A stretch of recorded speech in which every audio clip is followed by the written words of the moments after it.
안녕하세요. 오늘은 우리 또래라면 누구나 한 번쯤은 가슴이 찢어지도록 느꼈을 그 감정에 대해 이야기해 보려고 합니다. 바로 나만 빼고 다 행복해 보인다는 그 마음이요. 혹시 SNS를 보다가 갑자기 마음이 씁쓸해진 적 있으신가요?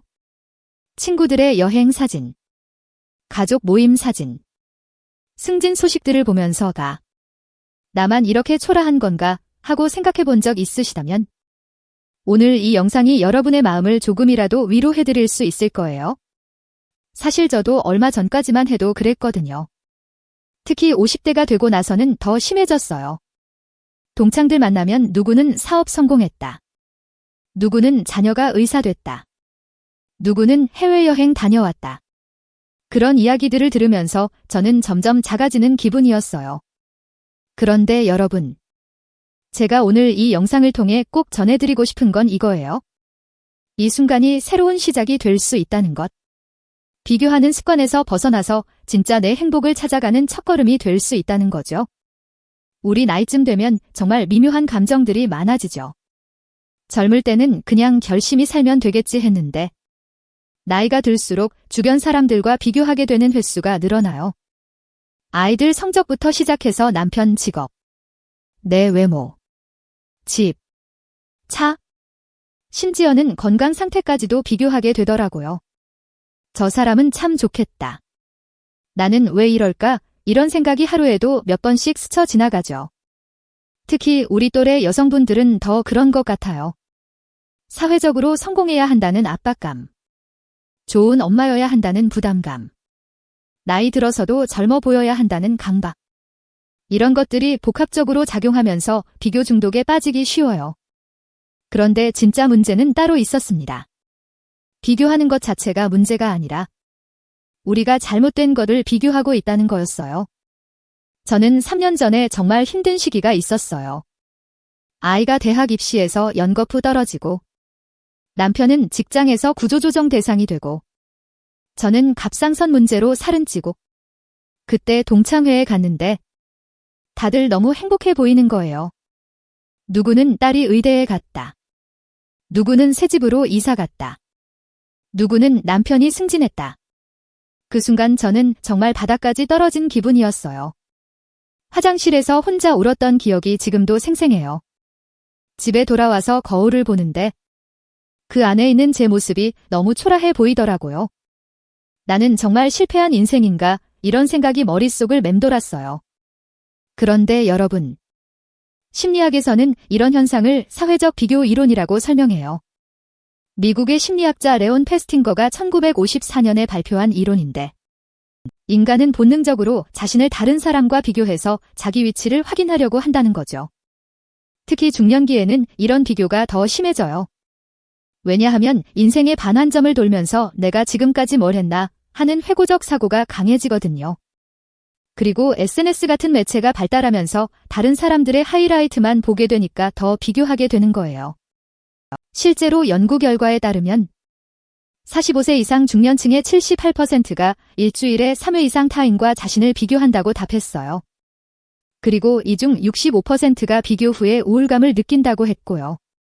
하지만 여기서 중요한 건 이런 비교가 완전히 나쁜 것만은 아니라는 거예요. 문제는 어떻게 비교하느냐에 있어요. 제가 그 힘든 시기를 겪으면서 상담을 받게 됐는데 상담사 선생님이 해주신 말씀이 정말 충격적이었어요. 비교를 하지 말라고 하면 안 돼요. 대신 비교하는 방법을 바꿔보세요. 처음에는 무슨 말인지 이해가 안 갔어요. 비교하는 게 문제라고 생각했는데 비교하는 방법을 바꾸라니? 그런데 우리가 믿어온 게 전부 착각일 수도 있어요. 비교 자체가 문제가 아니라 우리가 다른 사람의 겉모습과 내 속마음을 비교하고 있다는 게 문제였던 거죠. 생각해보세요. 우리는 다른 사람들의 가장 좋은 순간, 가장 행복한 모습만 보고 있어요. 그런데 내 자신은? 속마음까지 다 알고 있죠? 불안, 걱정, 두려움, 실망, 이런 것들까지 전부 다요. 이게 공평한 비교일까요? 다른 사람의 하이라이트와 내 일상을 비교하는 게 맞을까요? 그래서 저는 비교하는 방법을 바꿔봤어요. 첫 번째로 한 건 내 과거의 나와 비교하는 거였어요.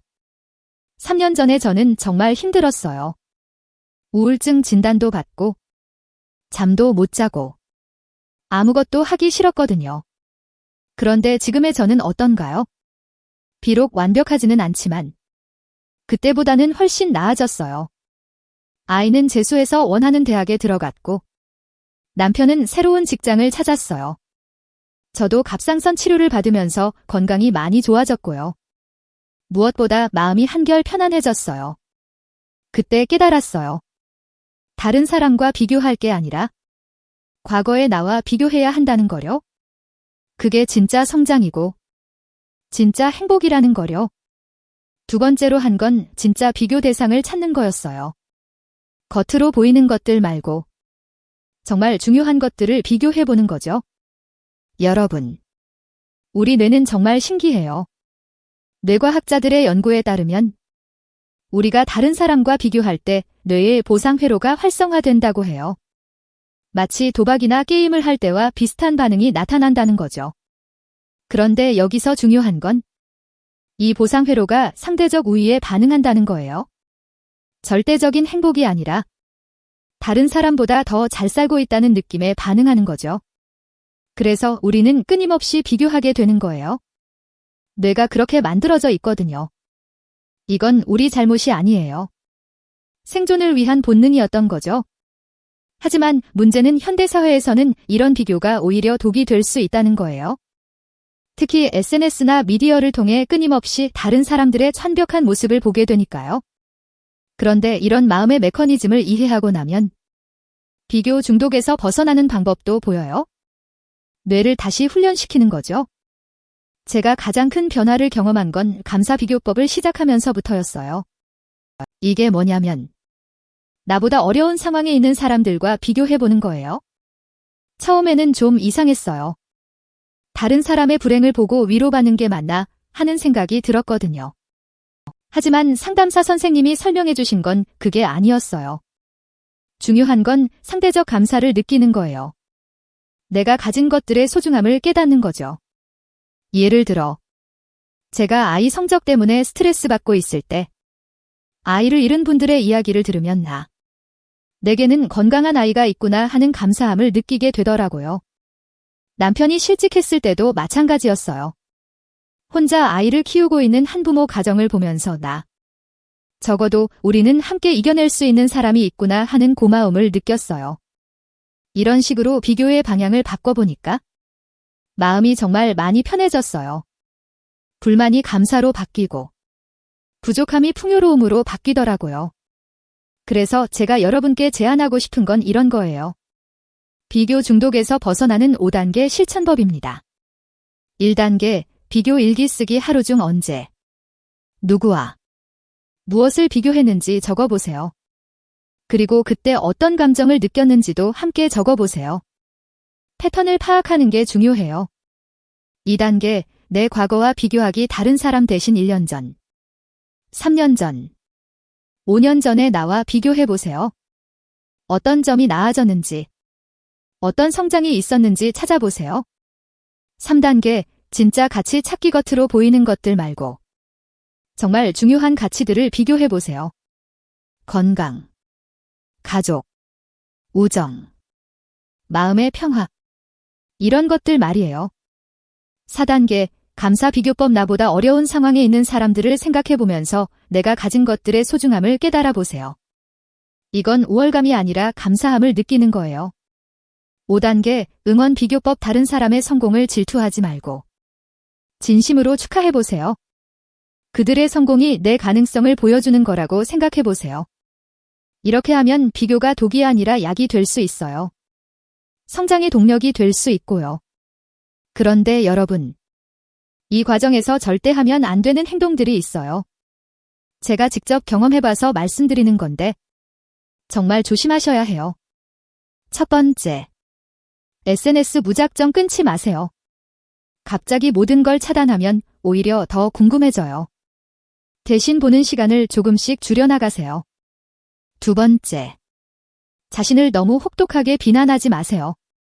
왜 나는 이렇게 못났을까 이런 생각은 상처를 더 깊게 만들어요. 자신에게 친구에게 하듯이 따뜻하게 대해주세요. 세 번째. 다른 사람의 불행을 즐거워하지 마세요. 감사 비교법과 샤던프로이더는 완전히 다른 거예요. 다른 사람의 불행을 보고 기뻐하는 마음은 결국 자신을 더 비참하게 만들어요. 네 번째. 완벽주의에 빠지지 마세요. 나도 저 사람처럼 완벽해져야 해 라는 생각은 또 다른 비교 중독을 만들어요. 이런 함정들을 피하면서 천천히 변화해 나가는 게 중요해요. 여러분, 저는 이 방법들을 통해서 정말 많이 변했어요. 지금도 가끔 다른 사람과 비교하게 되지만 예전처럼 고통스럽지는 않아요. 오히려 비교를 통해 감사함을 느끼고 성장의 방향을 찾게 되더라고요. 50대가 되고 나서 깨달은 게 있어요. 인생은 남과의 경쟁이 아니라 나만의 여행이라는 것. 각자의 속도가 다르고 각자의 목적지가 다르다는 것. 그러니까 다른 사람의 여행을 부러워하지 마세요. 내 여행에 집중하세요. 내가 지금까지 온 길을 돌아보고 앞으로 가고 싶은 길을 생각해 보세요. 여러분의 인생은 여러분만의 특별한 이야기예요. 다른 사람과 똑같을 필요도 없고 똑같을 수도 없어요. 그게 바로 여러분의 매력이고 가치예요. 오늘 이 영상을 끝까지 봐주셔서 정말 감사해요. 여러분이 이 영상을 통해 조금이라도 위로받으셨기를 바라요. 비교 중독에서 벗어나는 건 하루아침에 되는 게 아니에요. 저도 아직 완전히 극복했다고 할 수는 없어요. 하지만 분명한 건 시작하는 순간부터 조금씩 달라진다는 거예요. 여러분도 할 수 있어요. 나이가 들었다고 못 바뀌는 게 아니에요. 오히려 이제야 진짜 나를 찾을 수 있는 시기가 온 거예요. 내일부터, 아니 오늘부터 시작해보세요. 다른 사람과 비교하는 대신 어제의 나와 비교해보세요. 부족함을 세는 대신 감사함을 세어보세요. 여러분의 인생은 여러분이 생각하는 것보다 훨씬 더 소중하고 아름다워요. 그걸 꼭 기억해주세요.